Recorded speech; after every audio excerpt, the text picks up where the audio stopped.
ಒಂದು ಕಡೆ ಅರಬ್ಬಿ ಸಮುದ್ರ, ಇನ್ನೊಂದು ಕಡೆ ಸುವರ್ಣ ನದಿ, ಮಧ್ಯದಲ್ಲಿ ರಸ್ತೆ, ಸುತ್ತು ಹಸಿರು ತುಂಬಿದ ತೆಂಗಿನ ಮರಗಳು. ಇದ್ಯಾವುದು ಲಕ್ಷದ್ವೀಪ್ ಹಾಗೂ ಶ್ರೀಲಂಕಾ ಅಲ್ಲ, ಇದು ನಮ್ಮ ಕರ್ನಾಟಕದ ಉಡುಪಿ ಹತ್ರ ಇರೋ ಕೋಡಿ ಬೆಂಗ್ರೆ ಡೆಲ್ಟಾ ಬೀಚ್.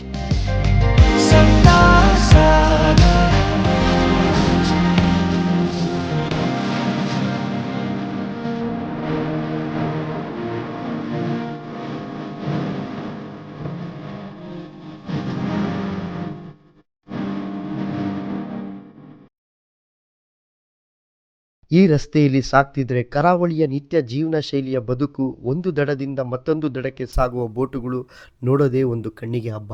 ನೀವು ಏನಾದರೂ ಉಡುಪಿ ಅಥವಾ ಕುಂದಾಪುರಕ್ಕೆ ಭೇಟಿ ಕೊಟ್ಟರೆ ಈ ಪ್ಲೇಸ್ನ ವಿಸಿಟ್ ಮಾಡೋದನ್ನ ಮಿಸ್ ಮಾಡ್ಕೋಬೇಡಿ. ಈ ಥರ ಟ್ರಾವೆಲ್ ಕಂಟೆಂಟ್ಗಾಗಿ ನನ್ನ ಪೇಜ್ನ ಫಾಲೋ ಮಾಡೋದನ್ನ ಮರಿಬೇಡಿ.